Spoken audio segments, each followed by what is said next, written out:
Good evening guys. So for today's vlog, check natin yung laman netong emergency go bag first aid kit na galing sa Taguig. Ayun. So matagal na tong dinistribute sa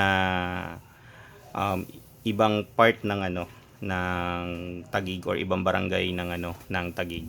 Bibigay lang sa mother ko nung nakarang araw. So kami wala pa, pero ayun nga, since yung parents ko is nabigyan na, kaya check natin. So hindi lang pala guys, Taguig ang nagbigay ng ganito. So yung iba-ibang city rin sa Metro Manila, meron din silang kanya-kanyang emergency go bag first aid kit. But anyway, ayun. So gaya na sinabi ko, check natin tong laman ng emergency go bag dito sa loob. Samahan nyo ako guys. At let's go!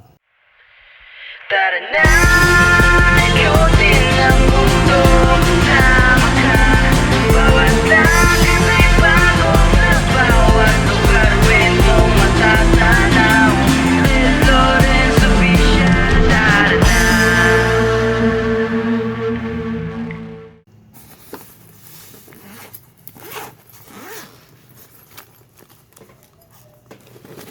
Ito siya guys, unang-una, strap. Ayan, shoulder strap na bagong-bago. Tabi ko muna guys ha. Ayan, ito yung una guys, shoulder strap na bagong-bago, hindi pa nagagamit, brand new.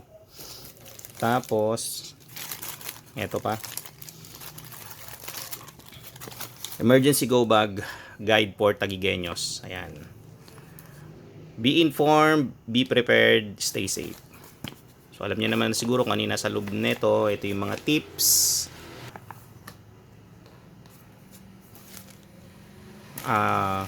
Zip plastic na empty. So siguro lalagyan na to ng mga disposal nyo after nyong magamit yung mga nandito sa loob. So ayan. KN95 na face mask. Ito siya. So 1, 2, 3, 4, 5. So 5 KN95 na face mask.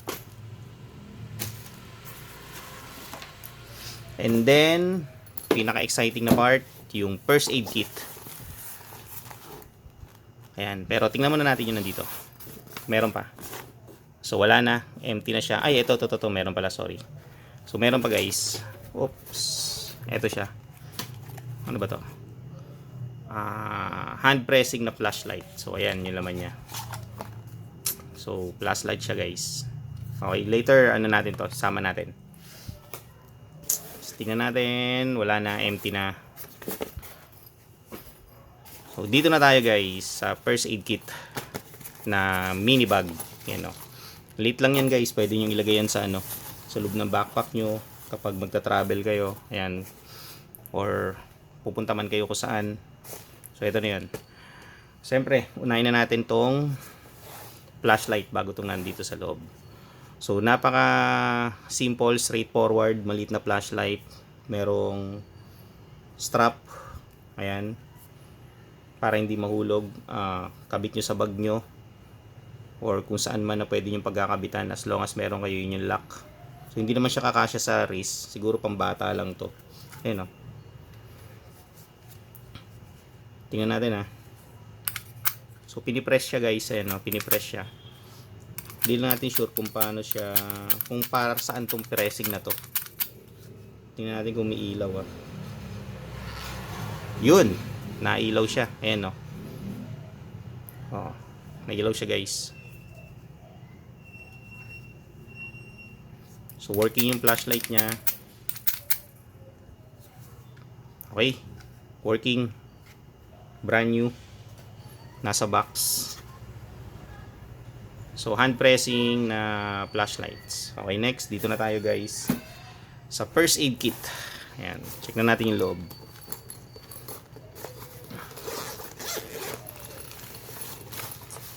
So ayun na yung laman guys. Yung nasa loob. Isa-isayin na natin ha.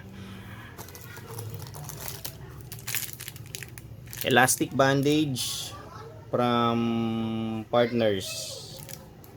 2 inch by 5 yards. Ayan, elastic bandage guys. Para sa minor injuries like pilay, ayan, pilay sa mga daliri sa kamay, pilay sa paa, daliri sa paa, sa mga sakong, etc. etc. So ito yun, elastic bandage. Tabi muna natin. Sunod,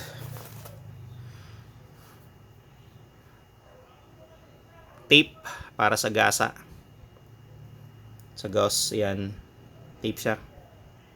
Napakasimple. Ang liit lang niya.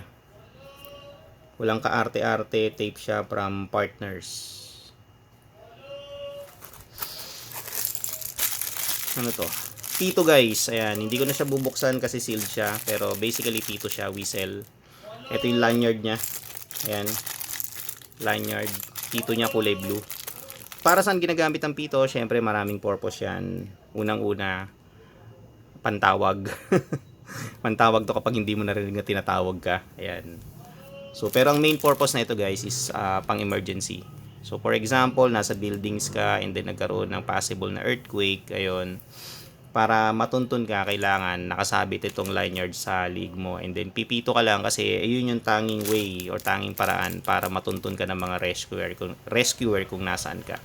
So, pipito mo lang to, ihipan mo lang tong whistle dito niya sa pinaka-blower niya, tapos tutunog na to. So, napaka simple lang, minimalist. 'Di ba? Pwede kahit saan mo to gamitin. Kung hindi man sa emergency, pag-aakit ka ng bundok or magta-travel ka, ayan, dalay mo lang to, kabit mo lang to sa liig mo. Kung ayaw mo naman ikabit yung lanyard, palitan mo siya ng lock niya, ilagay mo sa ID mo, ayan, para bit-bit mo siya araw-araw or kung saan man na pwede mo siyang ilagay. So, yun, napakaliit na pito. Magagamit ko to guys. Sunod, tela. Ito. So, ito yung tela na ginagamit sa yan, kapag nabalian ka ng buto or na-twist yung wrist mo or na-twist yung arm mo. Ayan. So, ito yung pinatatali nila. Ayan.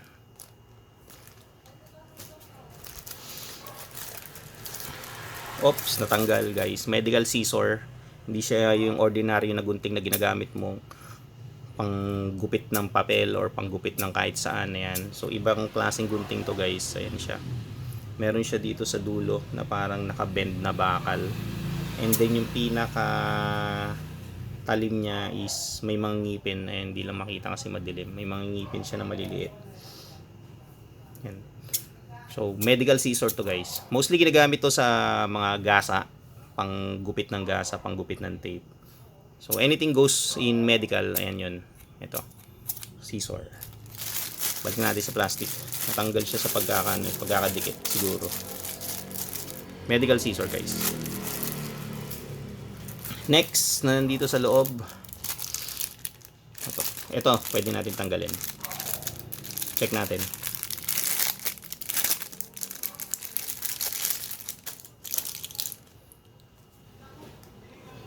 Siyempre, bawal magkasakit. Sabi nga, ingat, by Jessic. Ayan. Paracetamol by Jessic. So, hindi lang ginagamit to kung halimbawa may lagnat ka, may trangkaso ka. Pwede mo rin itong gamitin kapag sobrang sakit ng ulo mo. Ayan. So, hindi mo na kailangan ng prescription galing sa doktor para makabili nito sa mga drugstore. So, over the counter lang pwede mo na itong mabili itong by Jessic. Sabi nga ng commercial ng by Jessic, ingat. Ayan yun. So, 10 siya. 2, 4, 5, 2, 4, 5. So, 10 pieces na by Jessic. Next, etong troclosin sodium. Sorry kung hindi ko mabanggit na maayos. Aquatabs. 67 mg effervescent water. Ayan. So, siguro ito yung nilalagay sa tubig. Parang tinutunaw. Tapos, iinumin mo. So, ayan siya. 6 na piraso siya, guys. Purification tablet nga. Okay, sige. Sa tubig nga to. Ayan. Nakikita nyo ba? Habit natin, Ayan siya. 6 pieces. Expiration date December 1, 2030.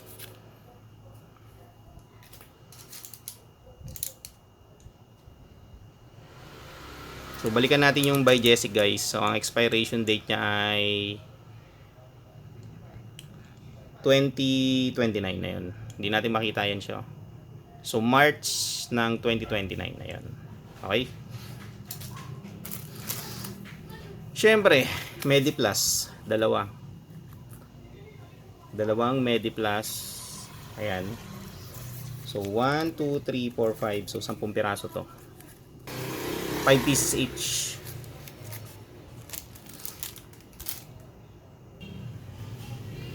Next, guys, 50 cotton balls. Ayun, absorbent cotton from wipe. So cotton balls siya, guys, hindi ito yung buong cotton, So cotton balls, so kasi mas madali ito, mas mabilis gamitin. Kukuha ka lang ng isang piraso, tapos ayun, magagamit mo na siya. Unlike yung isang buo, pupunit ka pa ron, di ba? So ito, balls na siya talaga. Again, absorbent cotton from wipe, 50 cotton balls. Pilusa Corporation.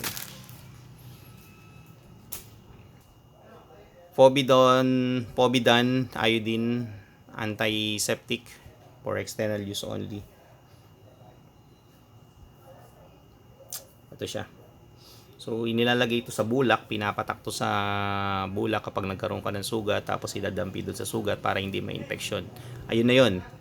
So, straightforward na yung sinabi ko, Antiseptic for external use only.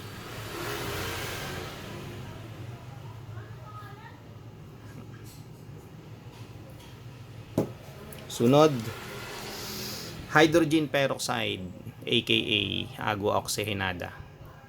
Panlinis to, dinadrop to dun sa mismong sugat para malinisan siya bago ka lagyan neto. Okay, eto siya, panlinis siya ng sugat yan, guys. Pag so ipinatak yan dun sa mismong area na may sugat, bubula yun. So pag bumula yun, guys, ibig sabihin nagaano yung panlinis niya, nagti-trigger yun sa sugat para malinisan, di ba? And then saka lalagyan nito itong antiseptic na iodine. Sunod, ethyl alcohol. Ayan, 70% solution, antiseptic. Napakaliit, packet alcohol lang to, guys, 60 ml. Siyempre kailangan din to, 'di ba? Bago ka maglagay ng kahit ano, mag-alcohol ka muna para malinis, 'di ba? Shoutout Pilusa Corporation. Parang ganito din yan, guys, Ayan. So panlinis lang din to. Siyempre, wag mo ilalagay ito sa diretso sa sugat, sobrang sakit doon. Next. Dalawang gasa, guys, o gauze bandage. Ayan, dalawa siya. 4 inch by 10 yards. Tingnan natin yung loob, yung isa lang. So, may bukas dito ito. Ayan siya, guys, nakabalot. Kulay white na gasa. Hindi natin bubuksan seal siya, kasi syempre madudumi yan. So ito yun, guys, gasa to. Tapos yung gunting kanina, ito yun. Kapag sumobra, gugupitin netong gunting, yung medical scissor, and then lalagyan ng tape. So ito yung pan tape na yun. Care of Taguig, yan, I love Taguig. Tingnan natin. Ay, nakalagay nga rito, think big, dream big, love Taguig. Astig. Gasa, guys, bandage, dalawa. Pareho silang 4 inch by 10 yards. So ayun. And then wala na, ayun lang yung laman niya. So ito yung pinaka big, think big, dream big, love Taguig. Ano ba yan? Our provincial dad. So ito yung laman ng first aid kit niya. Napakaliit na bag, so pwede mong ilagay sa backpack mo or sa traveling bag mo. Ayun guys, to sum it up, sorry. So yung first aid kit kompleto naman, lahat nandito na. Siyempre alcohol, lagay na natin diyan. Hydrogen peroxide, oxinada. Antiseptic na iodine. Dalawang bandage na 4 inch by 10 yards. 5 pirasong KN95 na face mask. Ayan. Elastic bandage.